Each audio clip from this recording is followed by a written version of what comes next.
1812年6月24号，拿破仑击败欧洲反法联军，称霸整个欧洲后，悍然率领60万大军开赴俄国，却惨遭失败。历史总是惊人的相似100多年后的1941年6月22号，希特勒在横扫欧洲大陆后，他马上调起305万大军，向苏联发起全线大规模进攻。那么，作为欧洲大陆历史最具代表性的两大霸主，拿破仑和希特勒为何在称霸欧洲后，都不约而同率军不远千里，深入那茫茫雪原的国度？俄国有什么吸引他们的地方？1804年12月2号，拿破仑在巴黎加冕称帝，法兰西第一帝国走向繁盛顶峰。在拿破仑的带领下，法国军队横扫八荒，荷兰、西班牙等一众老牌殖民帝国纷纷被其踩在脚下。就连英国、普鲁士、沙俄等一众强国组成的反法联盟，面对拿破仑也屡屡折戟。法国成为欧洲大陆无可置疑的最强霸主，拿破仑成了意大利、莱茵联邦、瑞士等国的实际掌控者。拿破仑皇帝之名响彻整座欧洲大陆。1812年6月24号，拿破仑开始将矛头对准欧洲大陆另一霸主沙皇俄国，60万大军千里奔袭沙俄，直指俄国首都莫斯科。拿破仑试图一举攻克莫斯科、圣彼得堡等俄国重镇，迫使沙皇亚历山大投降。战争一开始，俄国军队遭遇惨败，大片国土沦丧。为保存有生力量，亚历山大一世下令放弃莫斯科，向后方转移，伺机再与法军作战。拿破仑进入莫斯科城后，法军对全城展开挨家挨户的掠夺，粮食、财宝、女人，任何有价值的人或物被尽数洗劫一空。虽说后续拿破仑未能拿下俄国，甚至因此遭遇滑铁卢，自此一蹶不振，但拿破仑进逼俄国，迫使亚历山大低头的计划初步实现。法兰西帝国的威势在这一刻到达顶峰。100多年后，欧洲大陆再度上演了类似的情景。1939年9月1号，希特勒发起了人类有史以来最大规模的战争。无可匹敌的德国军队27天征服波兰，1天拿下丹麦，23天横扫挪威，5天攻克荷兰，18天打败比利时。就连曾经盛极一时、号称拥有欧洲大陆最强陆军的法国，在德国的攻势下也仅仅坚持了39天。欧洲大陆几近沦陷，法国亡国，老牌列强国家尽皆匍匐在希特勒的脚下，整个欧洲几乎全部落入法西斯的统治之下。而在此之后，希特勒依然走上与拿破仑一样的道路，剑指俄罗斯。1941年6月22号，希特勒背弃此前对斯大林的承诺，悍然发起苏德战争。德国和他的仆从国芬、匈、意、罗等国共计调动190个师、305万人，浩浩荡荡开赴东欧。为一鼓作气击垮苏联，德国动用了3%以上的军事储备，调集了3350辆坦克、3275架飞机、47000门大炮、193艘潜艇，向苏联发起声势浩大的全线进攻。苏联西部主要城市、交通枢纽、军事基地以及正在向国境线开进的军队，遭到德军不计代价的狂轰滥炸。战争一开始，苏联便损失了66个飞机场、12000架飞机，苏军也损失惨重，只能边战边退。随后5个月时间，苏联沦丧150万平方公里国土，380万将士战死疆场，列宁格勒也陷入重重包围，莫斯科危在旦夕，苏联被希特勒逼入绝境。虽说100多年后的希特勒经历了与拿破仑一样的命运，终究是没能征服这个天寒地冻的国度，但希特勒和德国的确重创了苏联，甚至险些颠覆欧洲战局，创造一统欧洲的历史。那么，拿破仑和希特勒在横扫欧洲大部后，为何不约而同都将军队从温暖的欧洲中央调至东欧雪国，誓要征服这个古老的国度？站在拿破仑与希特勒特定历史角度考量，二人似乎都有出兵俄国的动机。对于拿破仑而言，远征俄国与其婚姻不乏一定的关系，因为拿破仑的妻子帝国皇后约瑟芬始终没有为其诞下子嗣，身边情妇的肚子里也迟迟没有传出动静，拿破仑面临着帝国后继无人的窘境。再加上约瑟芬向来风流的个性，让拿破仑感到了背叛，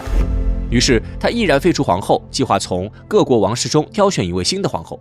拿破仑首先看中了俄国皇室公主亚历山大的妹妹，但亚历山大根本瞧不上拿破仑，私下骂他是科西嘉疯子，根本不可能将妹妹远嫁巴黎。此事让拿破仑恼怒不已，逼迫亚历山大和俄国向自己低头，成了拿破仑的心魔。当然，求亲不成并不是拿破仑攻向俄国的主要原因，西伯利亚丰富的资源也在吸引着他。此外，还有一个重要因素将拿破仑引向了东欧英国。这一时期的法兰西帝国已经称雄整个欧洲大陆，唯独孤悬海外的英国和固守东方的俄国仍然没有匍匐在拿破仑的脚下。为逼迫英国服软，拿破仑转而从经济上对英国进行封锁，试图切断英伦三岛与欧洲大陆的往来。可亚历山大却与他对着干。俄英眉来眼去，让拿破仑对英国的封锁计划大打折扣。恼羞不已的拿破仑最终决定将两国矛盾诉诸战争。100多年后的希特勒同样有着出兵俄国的特定历史动因，那就是对英作战的进退维谷，让希特勒不得不做出向东扩张的决定。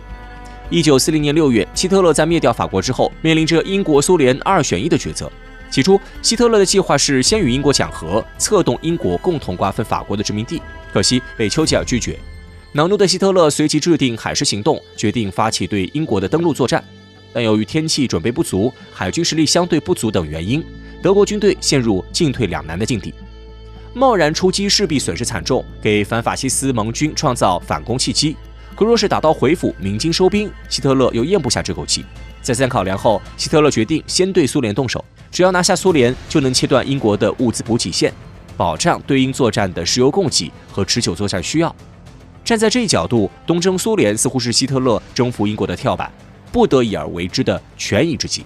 但实际上，自希特勒上台并制定出称霸欧洲的战略计划后，苏德之间的战争早就已经注定，这是双方拓展势力范围的根本诉求所决定的。对于拿破仑来说，同样如此。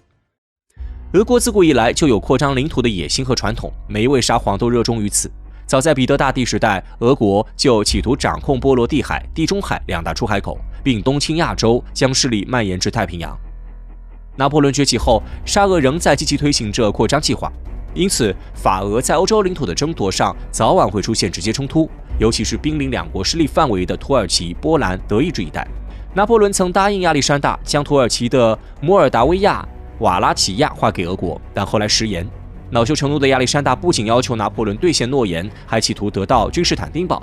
双方经过激烈斗争，拿破仑只允许俄国侵吞土耳其多瑙河一带的省份，不许染指君士坦丁堡。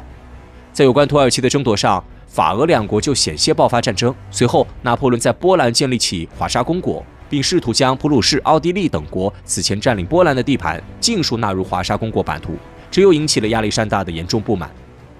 而类似这样的激烈争夺，贯穿这一时期法俄两国交往的全过程，双方早已积怨颇深。因此，只要拿破仑和亚历山大的扩张侵略意图还在，双方就必有一战。对于希特勒而言，东征同样是称霸欧洲大陆必不可少的一环。一战结束后，德国军国主义分子和垄断资产阶级不甘心失败，企图卷土重来，发动对整个世界的复仇。作为其代言人的希特勒上台后，开始疯狂鼓吹恢复德国原有版图，夺回海外殖民地。后来，随着国内财团对外扩张的胃口越来越大，希特勒的侵略野心也随之扩大。20年代，希特勒就提出，德国的目标不光是恢复一战前的领土，而是迈向未来，并应首先考虑俄国及周边国家。原因不仅仅是因为苏联辽阔的领土、丰富的资源、高加索的石油和乌克兰的粮食，更在于苏联这个庞然大物本身就是希特勒称霸欧洲的最大阻碍。希特勒要想彻底掌控欧洲，就势必要将这个屹立东欧1000年的古老国度踩在脚下。于是，苏德战争自然打响。拿破仑与希特勒两位欧洲历史上赫赫有名的霸主，在横扫欧洲后，纷纷采取了一样的扩张路径，向俄国开战。这背后有拿破仑、希特勒的个人原因，也有特定历史环境所推动。但从根本上而言，是俄国的客观存在与两人独霸欧洲的理念存在矛盾。站在这一角度，拿破仑和希特勒出兵俄国是一种必然。